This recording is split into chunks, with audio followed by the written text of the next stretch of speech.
Hello, family, friends, and fans. I'm Fletcher Rhoden, and this is Under the Wolf Moon, track by track. Over the next 11 days, I'll be going through this new record, one track at a time, one day at a time. Every webisode will have a link to the YouTube video of the song, so you can hear it for yourself. And this introductory webisode, like all the introductory webisodes of all my track by track mini series installments, not really sure what to call them, but all of these introductory uh, webisodes have a link below to the YouTube videos of the whole album, the playlist of the whole record, so you can hear it for free and then decide if you'd like to download it. It's good to sample on YouTube, but if you're gonna really enjoy something in your car or while you're jogging or just about anywhere else, you want to have a copy of it. Okay, so Under the Wolf Moon. This is a acapella record. It's not my first one.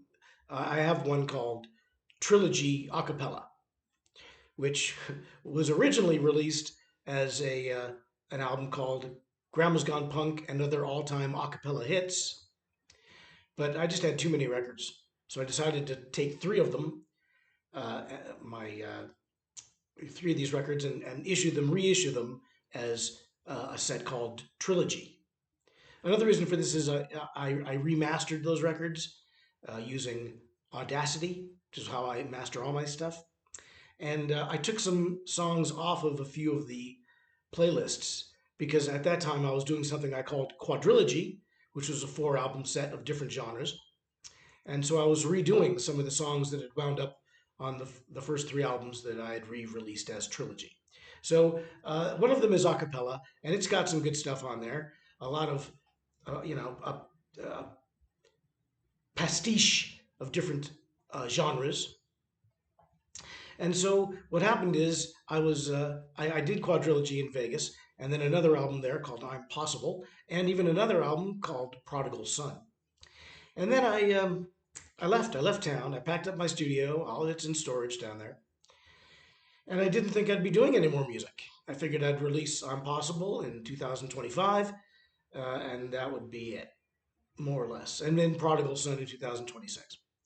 So that was my plan, and I was just going to disappear, more or less. Well, things didn't work out that way. First thing that happened is, I went to Ecuador, where I was going to be living for 6 months.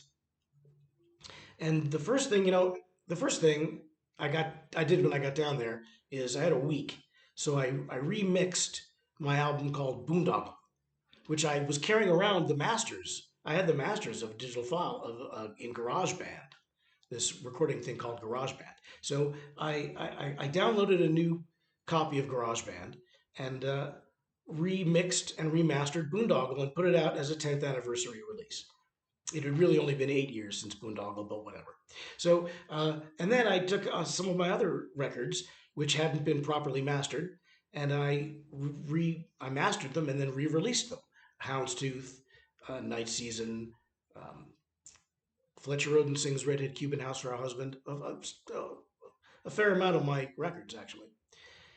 The Five and Dime, best of 2005 to 2010, was even remastered and re-released. So, um, I happen to have GarageBand in my computer, and I thought of this song. I heard an expression. They were talking about how Trump had said, "Let's just have one day where things are really tough on the streets, and people will get the idea, and they won't do any more crimes. Just give the police a few days to demonstrate their impatience or something like that." And so they started talking about the Purge, the movie The Purge. And then someone said, I don't think this is just going wildin', and I said, going wildin'? Wildin'? What's that? And it's wilding. I'll tell this story when I talk about the song, but the wilding is going on like a partying spree or a freewheeling, no holds barred few days of raucous partying. So anyway, I decided to write that song. and it was easy to write and fun. And I thought I'd record it as an a cappella song, and then I wrote another one, and I wrote another one, and at the same time in Ecuador they were having blackouts because of the electricity there is hydro powered, hydrothermal or some electricity. So because it had been a drought, there was electricity rationing, and I was at the time I still had some paying writing work to do, so that was fun. But there was also time when I couldn't do that. When I was done with my book and I had time to kill, and I was sitting there in the dark. So I decided to make an a cappella album that was something I could do without any musical instruments. I didn't have any instruments on me, but I could do that, and I could do it during the day, not in the dark, but I could do it even though there was no power because I didn't need to be online to use GarageBand, and laptops have batteries. So I thought, well, even if there's a 2 hour blackout or 3 hours, I can get about 2 hours worth of recording time doing this. So I decided to make an a cappella album.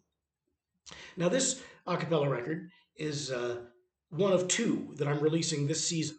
This this is November of 2025, and on the 1st of November, I released two albums. They're not they're separate, but they're both a cappella. One is a Christmas album, and I'll talk about that next month. And this one is the secular album. So what happened is I wound up, having enough time and enough interest that I decided to make two a cappella records. This one spun off into a Christmas record. And then I finished them both together. So there's some old musical concepts on both of these records that I'll explain further as we get into this little mini series I do. And as to, I recorded them over the period of about 6 months, roughly. And then I did some more recording on them here. I wrote two extra songs when I was in Puerto Rico a few months ago. I recorded them there. Then I brought the whole thing back here to Medellin, Colombia, which is where I am now, and finished the records here. Did a little bit more recording and some remixing and things like that. So I think they came out really good, really sharp, and cool, with some good tunes. Here in Medellin, I've been on a recording tear.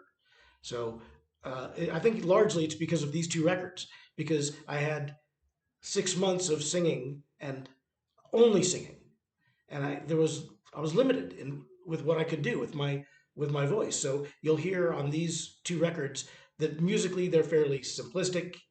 Song wise, they're not too ambitious because I couldn't do much more than four chords a cappella. So I was limited. The challenge here was how many good songs can I do out of just using four chords and one voice. So that was the challenge. That was the fun of it. But then after that, boy, was I ready to. When I came to Colombia, I found I'd rented a place with a piano and a guitar. If you've seen City of Eternal Spring track by track, then you know this story already. So I just went crazy on the recording, figuring out when am I going to have another keyboard? When am I going to have another Spanish guitar at my disposal? And also, I had done so many a cappella songs that I just needed to do something with more musical sophistication, which I could not do with just my voice. So these two records, which I'll be discussing, Under the Wolf Moon and Under the Christmas Moon, they really gave rise to this recording spree that I'm just wrapping up here in Medellin. I've recorded 5 albums here. One is released, and I got 4 more that I'm going to finish and release in later years.